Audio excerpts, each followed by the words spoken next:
Yeah.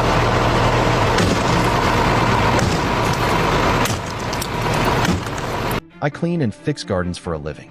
Most days, my job is calm and peaceful. But one day, a simple yard cleaning job turned into the craziest fight of my life. It all started when one of my regular clients, Mrs. Patterson, called me early in the morning. She sounded nervous and said, "Please, can you come today? My front yard is a mess, and my neighbor has been giving me a hard time." I said, "Don't worry, ma'am. I'll take care of it." I grabbed my tools, loaded up my truck, and headed over. But the moment I parked, I felt something was wrong. There he was, the neighbor, Mr. Grayson, standing in his driveway, arms crossed, glaring at me like I was the enemy. I gave him a polite wave, but he didn't wave back. Instead, he yelled, "Stay off my property, garden boy. You touch one thing that's mine, and you'll regret it." I didn't even reply. I just smiled and went to work, thinking maybe he was just having a bad day. But I was so wrong. As I raked leaves and trimmed bushes, I could feel his eyes burning into me. Every time I moved closer to the property line, he'd shout things like, "That's my side," or "You're doing it wrong." I kept calm and focused on my work. Mrs. Patterson even came outside to reassure me. "Don't mind him. He's always been like this."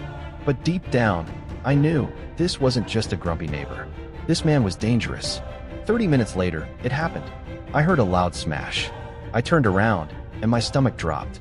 The headlight of my truck was completely shattered, glass everywhere, and right next to it, Mr. Grayson, holding a heavy garden rock, smirking like he'd just won a battle.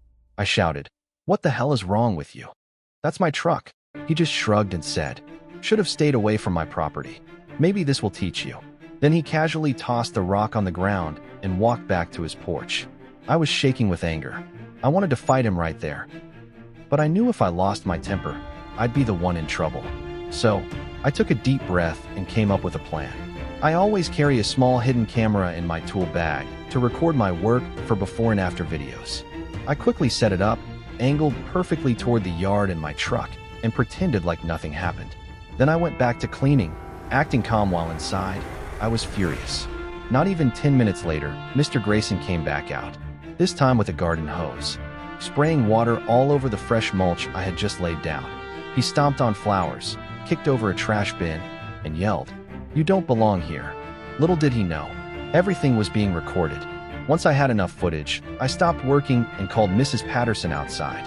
When she saw the damage to my truck, she gasped, "Oh my goodness, this has gone too far." I showed her the video on my phone.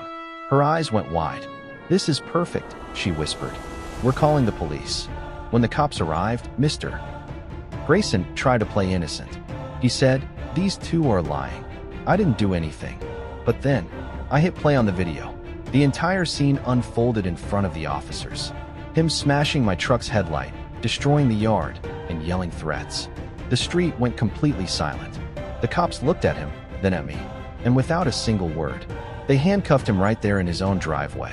As they drove him away, Mrs. Patterson smiled and said, "You didn't just clean my yard today, you cleaned up this whole neighborhood."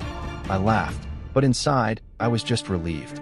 Now, every time I fix a yard, I make sure my camera is rolling, because you never know when a job might turn into a battle.